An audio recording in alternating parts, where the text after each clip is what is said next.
Assalamualaikum warahmatullahi wabarakatuh. Teman-teman, kali ini saya akan membahas tentang phonetic transcriptions. Sebelum saya membahas tentang phonetic transcription, saya ingin memberikan sedikit masukan untuk teman-teman semua ketika kalian membuat video kemarin.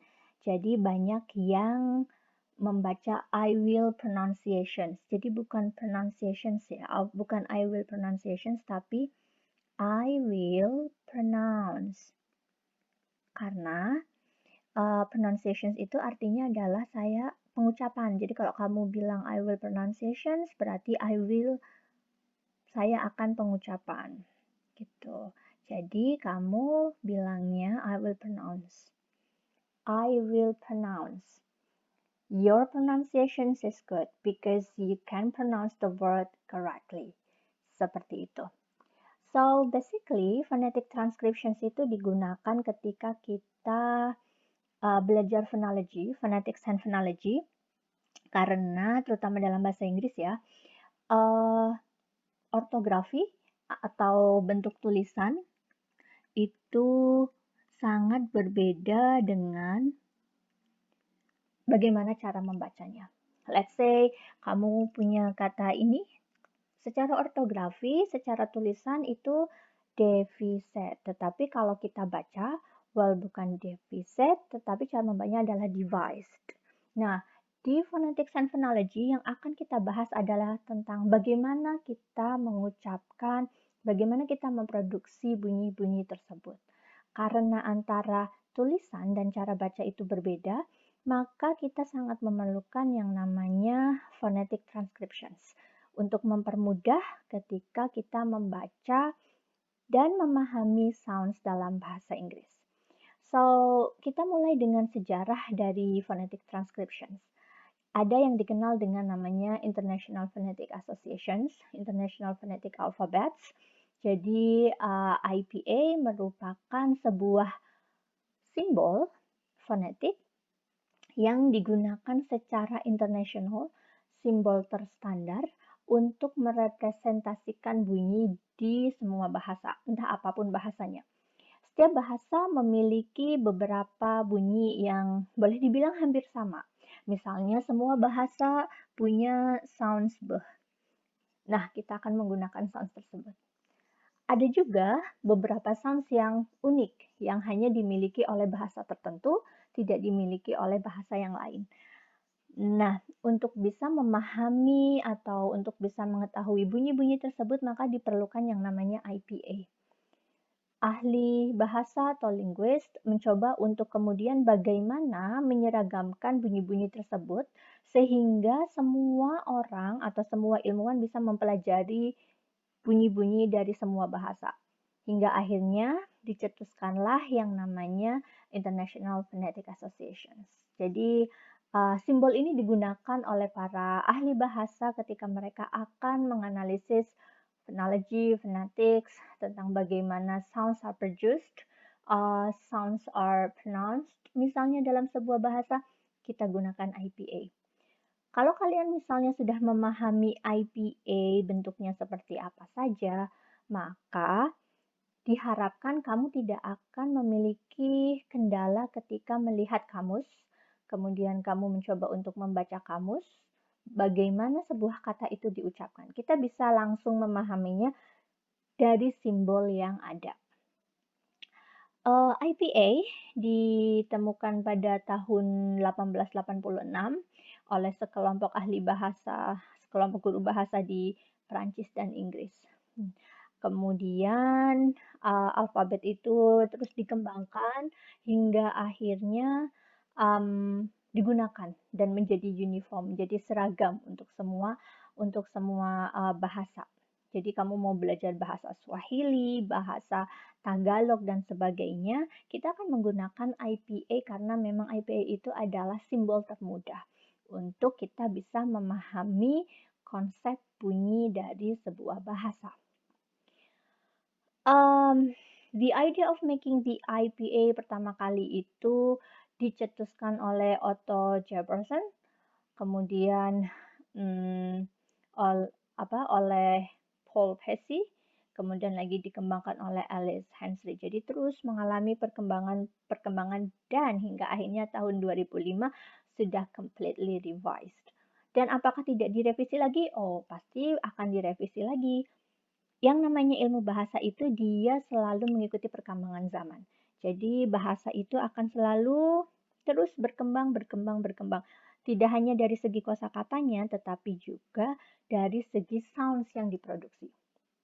Bahkan karena IPA itu adalah simbol dari bunyi, maka dia akan terus direvisi sesuai dengan perkembangan ilmu pengetahuan bahasa yang ditemukan.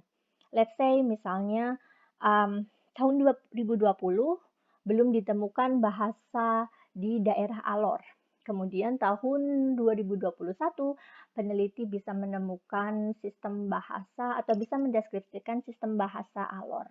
Maka sangat memungkinkan sekali kalau memang di bahasa Alor ini terdapat beberapa sounds sistem yang belum terakomodir dalam IPA. Maka si linguis ini dia akan membuat satu simbol terbaru untuk bisa merepresentasikan bunyi pada bahasa Alor. Jadi mungkin teman-teman akan pernah melihat yang kayak gini, atau misalnya yang kayak gini dan sebagainya. Itu memang simbol-simbol yang digunakan untuk bisa merepresentasikan sistem bunyi pada bahasa tertentu. Dalam bahasa Inggris memang mungkin tidak ada karena those symbols are not belonging to English. Jadi ada banyak sekali simbol-simbol itu yang ada dan mungkin kamu bingung bagaimana cara membedakannya. Well, that doesn't matter karena memang simbol tersebut muncul untuk bisa mengakomodir semua sounds di semua bahasa yang sudah dipelajari gitu. Tidak semua aspek dari alfabet itu bisa diakomodasi di chart of size yang ada di IPA. Tadi karena memang simbol itu sangat banyak dan bahasa di seluruh dunia itu jauh lebih banyak lagi. Sistem phonology dan phoneticsnya juga jauh lebih dynamic, jadi tidak semuanya terakomodir. Tapi kemudian para linguist terus berusaha untuk kemudian bagaimana setiap bunyi dalam bahasa mereka itu bisa terakomodir. Jadi mungkin tidak secara general, tidak secara widely accepted oleh semua ahli bahasa. Tetapi mereka tetap menggunakan simbol-simbol tersebut dengan tujuan untuk bisa mendeskripsikan bahasa tersebut. Mungkin kamu bertanya-tanya, ngapain sih kok harus mendeskripsikan bahasa tersebut? Oh, itu sangat penting sekali. Kalau orang Indonesia mungkin belum begitu memahami tentang bagaimana pentingnya preserving, menjaga bahasa daerah. Tapi betapa pentingnya menjaga bahasa daerah, kemudian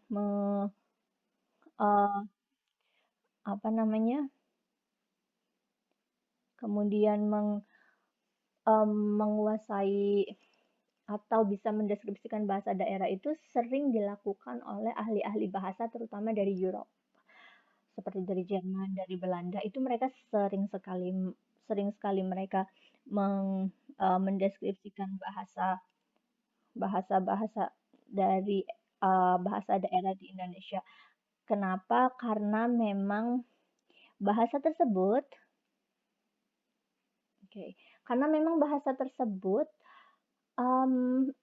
simbol identitas masyarakat. Dan dengan kita mempelajari bahasa daerah, maka kita bisa juga menjaga budaya. Dan kalau kita menjaga budaya, berarti kita menjaga kekayaan. Nah, itu yang sering tidak dipahami oleh orang Indonesia. Karena mungkin belum sampai ke situ ya taraf kita. Tapi di luar negeri banyak sekali ahli-ahli bahasa yang mereka bahkan yang mempelajari atau mendeskripsikan bahasa-bahasa di daerah Nusa Tenggara Timur, di daerah Maluku misalnya, itu malah dari orang asing. Karena memang mereka sudah aware tentang pentingnya bagaimana menjaga budaya dunia. Yang kedua juga karena memang financially mereka sudah well supported gitu.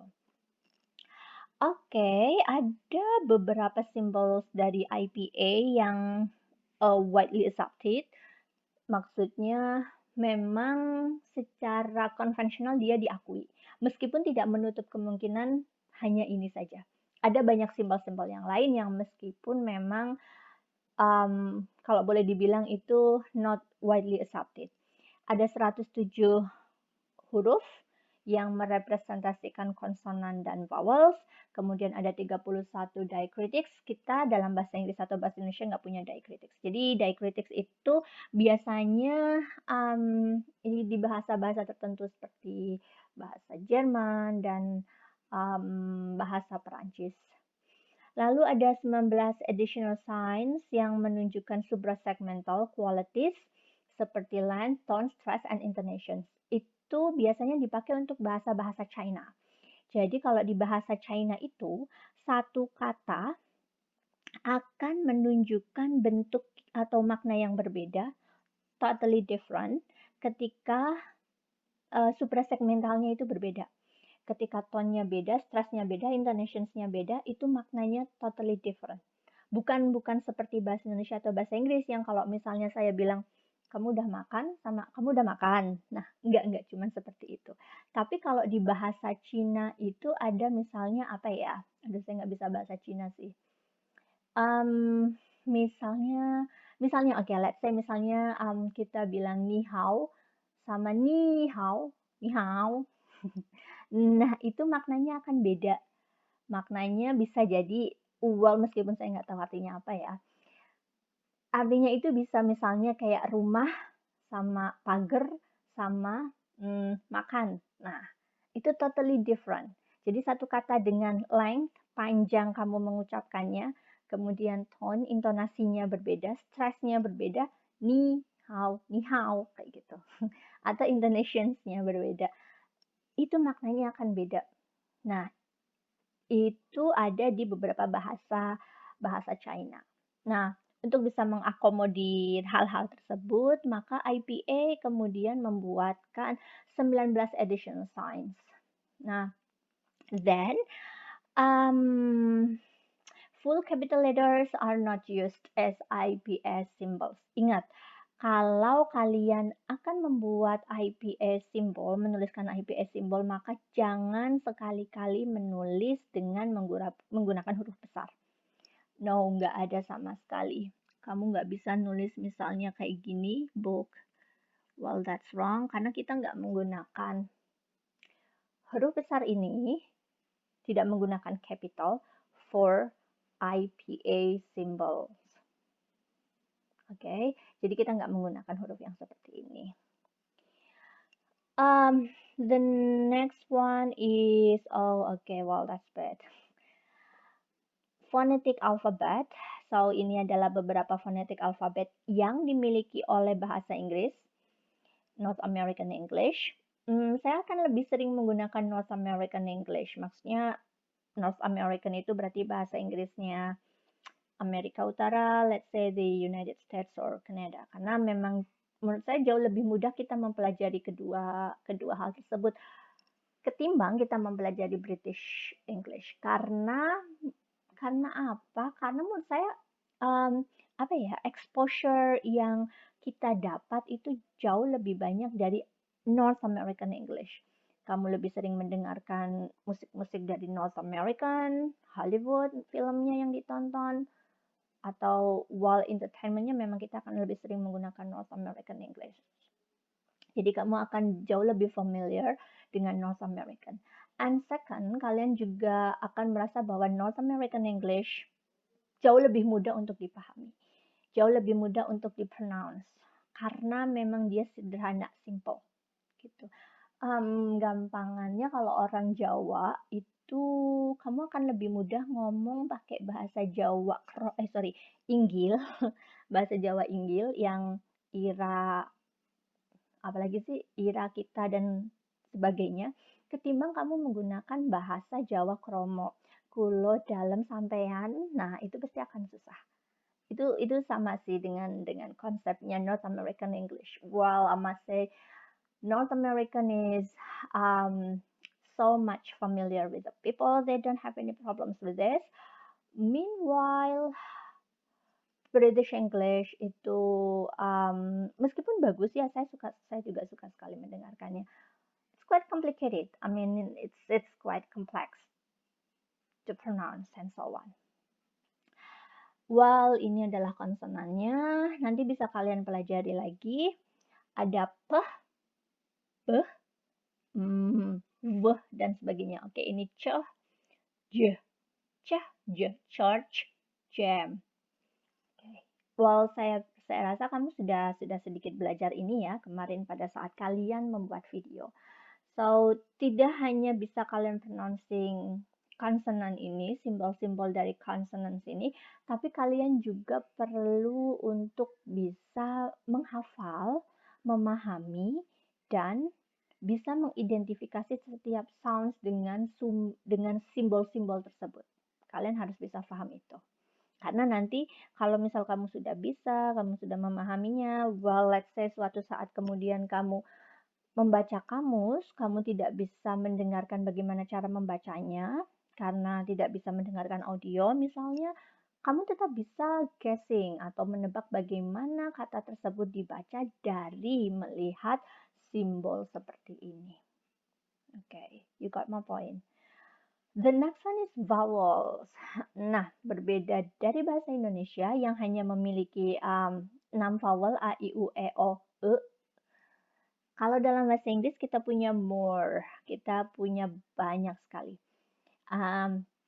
Penjelasan tentang front, central, back, high, mid, dan low akan saya bahas di video selanjutnya untuk pertemuan yang ke-6-7. Oh, oke. Berarti sebentar lagi kita UTS ya. Tidak terasa. So, in English we have 1, 2, 3, 4, 5, 6, 7, 8, 9, 10 vowels. Ada banyak sekali dan memang vowel-vowel tersebut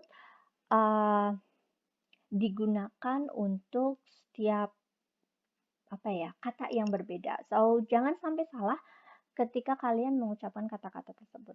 Misalnya saja kamu punya sounds A dengan E, itu beda. A, E. Kalau yang ini, kamu mulutnya agak dibuka. Bad, bad, bad. Kalau yang ini bad, ini kan bad ya, Batman. Kalau ini bad, bad. Jadi nggak terlalu membuka lebar mulutnya, gitu.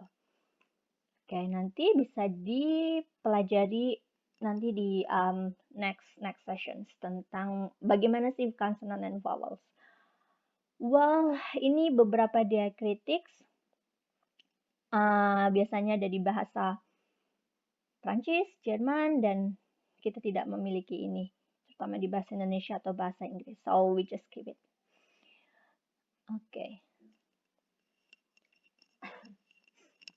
Well, diakritik itu biasanya merupakan tanda yang muncul di antara yang muncul di sebuah kata ya, di sebuah letter dan itu muncul di beberapa bahasa seperti Prancis dan juga bahasa Jerman. Loh, ini bukannya bahasa Inggris ya, Miss? Ini juga, oh iya, itu adalah bahasa Inggris yang diserap dari bahasa Prancis. Jadi ceritanya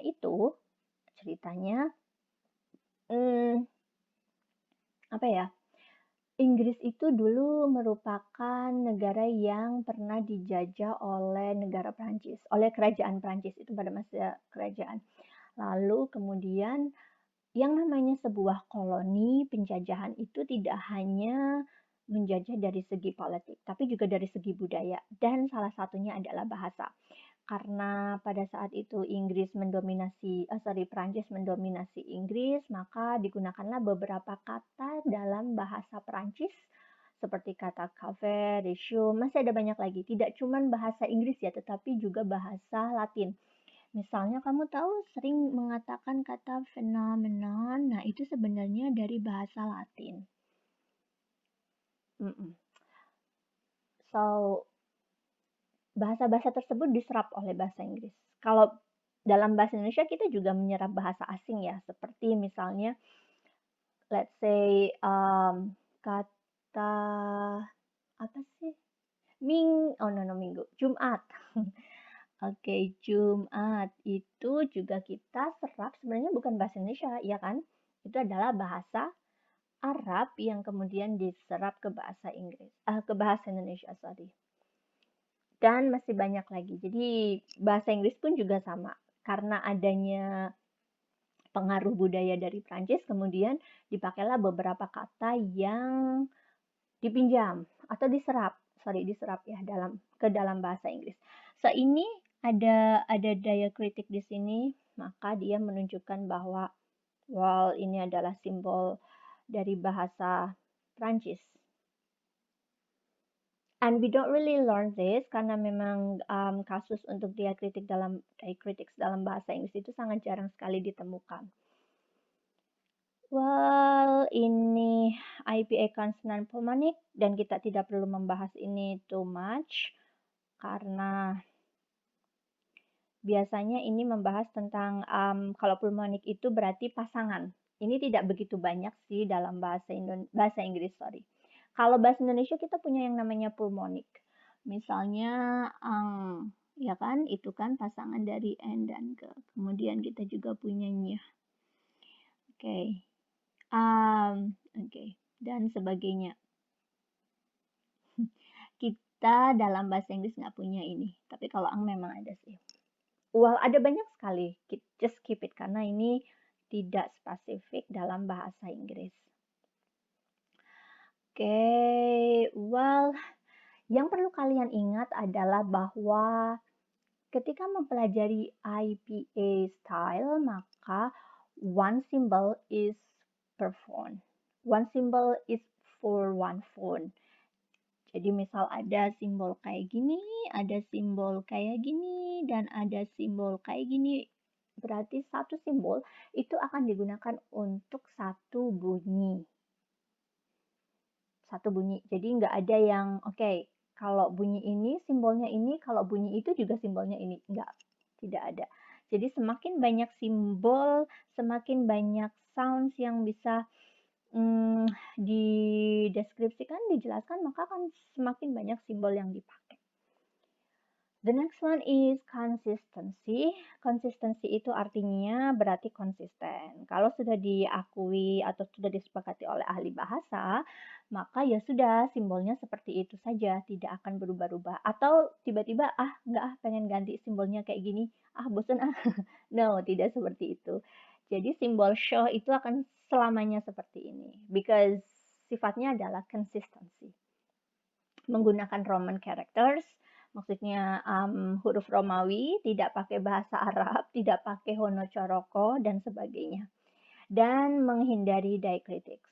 Sebisa mungkin menghindari diacritics. Jadi kalau misalnya ada diacritics, tadi ya kan kayak gini itu nggak ada. Tapi dia akan disimbolkan dengan bentuk lain bagaimana caranya dalam IPA. Karena ini adalah syarat utama dari IPA symbol. Oke, ada lagi digraph. So, single sounds that are conveniently written into successive letters. Dan ini biasanya, kalau bahasa Indonesia, I guess tidak ada ya. Bahasa Indonesia karena dia itu single syllable. Oh, ada, sorry. Ada. Bahasa Indonesia ada. Kalau bahasa Inggris, not really.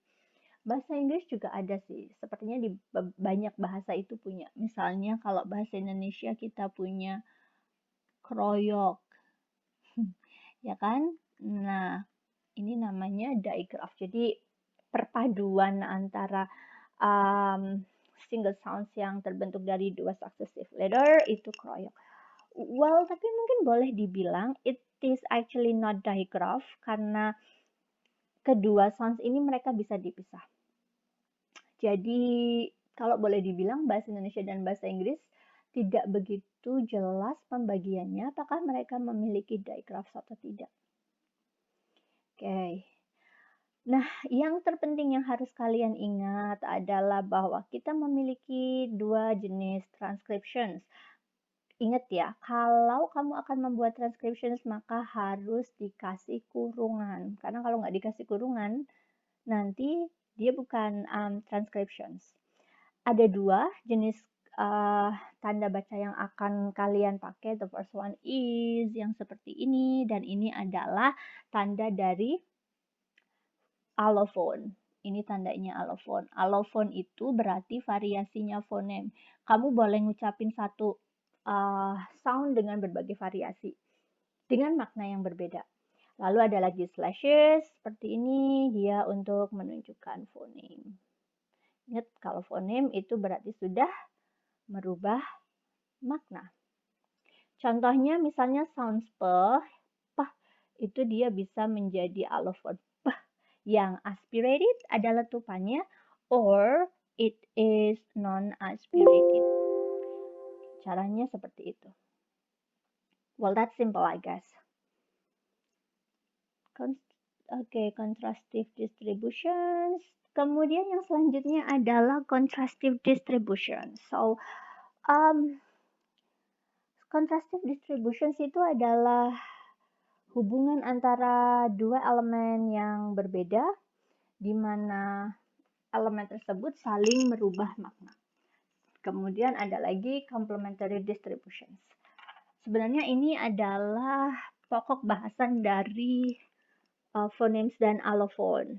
Nanti akan dibahas lebih lanjut pada pembahasan phoneme dan allophone. Jadi maksudnya gini, satu sound, satu phoneme itu bisa kamu baca menjadi beberapa bentuk atau beberapa simbol. Dan ketika kamu membaca dengan simbol yang berbeda-beda, maka maknanya akan berbeda. Maknanya tidak berbeda. Maksudnya gini, contrastive distributions itu kan kita punya, let's say phoneme peh, itu bisa kamu baca peh non-aspirated atau peh aspirated. Nah, perbedaan itu muncul ketika dia berada di tempat yang berbeda-beda. Jadi kalau yang aspirated muncul ketika berada di awal kata, awal syllable. Tapi kalau yang non-aspirated itu muncul ketika elsewhere, kecuali di awal kata. Tadi kalau yang ini contoh misalnya pot. Oke. Pot. Sedangkan yang ini contohnya misalnya speak. Oke. Nah, itu namanya constructive distributions and complementary distributions. Ada hubungannya ini. Dan ini muncul untuk mempermudah kita atau membantu kita membaca bagaimana sih bahasa Inggris yang benar. Karena posisi yang berbeda, cara bacanya beda. Oke. Transcriptions untuk vowels itu juga lumayan banyak, berbeda, karena apalagi dialek itu punya beberapa vowels yang beda. Seperti bahasa Jawa punya beberapa dialek. Bahasa Jawa dialek Cirebon, bahasa Jawa dialek Solo, Surabaya itu sedikit berbeda vowelnya. Pun hal yang sama terjadi dalam bahasa Inggris. Yang paling mudah yang sering kita ketahui misalnya kalau kamu mau bilang glass, gelas, kalau kamu bilang glass itu British, tapi kalau kamu bilang glass itu American. Mana yang benar? Keduanya benar dan accepted. Kalian boleh menggunakan mana saja. Ada monophthong, diphthong, and triphthong. Monophthong itu berarti satu vowel, cukup satu vowel di situ, misalnya I. Oke, kalau diphthong A. Kalau triphthong misalnya apa ya? Oke. Kayak gini. Go. Di kata go. Nah, itu namanya triphthong. 3 vowel berjejeran. Di bahasa Indonesia, saya rasa jarang sekali yang namanya diphthong. Triphthong apalagi nggak ada. Jadi kebanyakan monophthong kalau dalam bahasa Indonesia. Kadang bahkan ketika ada diphthong, maka lidah orang Indonesia itu pasti akan merubahnya menjadi monophthong. Misalnya kata apa ya, pantai. Kamu tidak akan mengucapkan dengan pantai, tapi pantai biasanya gitu. Santai, tapi jadi santai. Karena lebih apa ya, lebih mudah untuk kita menggunakan monoftong ketimbang menggunakan diftong. Kalau dalam bahasa Inggris, well ketiganya ini harus dipakai dan memang dipakai. Jadi jangan terbiasa dengan cara membaca dalam bahasa Indonesia yang selalu menjadikan diftong menjadi monoftong. So, sekali lagi, monoftong itu berarti satu vowel, diftong dua vowel berjejeran, triftong tiga vowel berjejeran. Okay, well that's it. Thank you very much.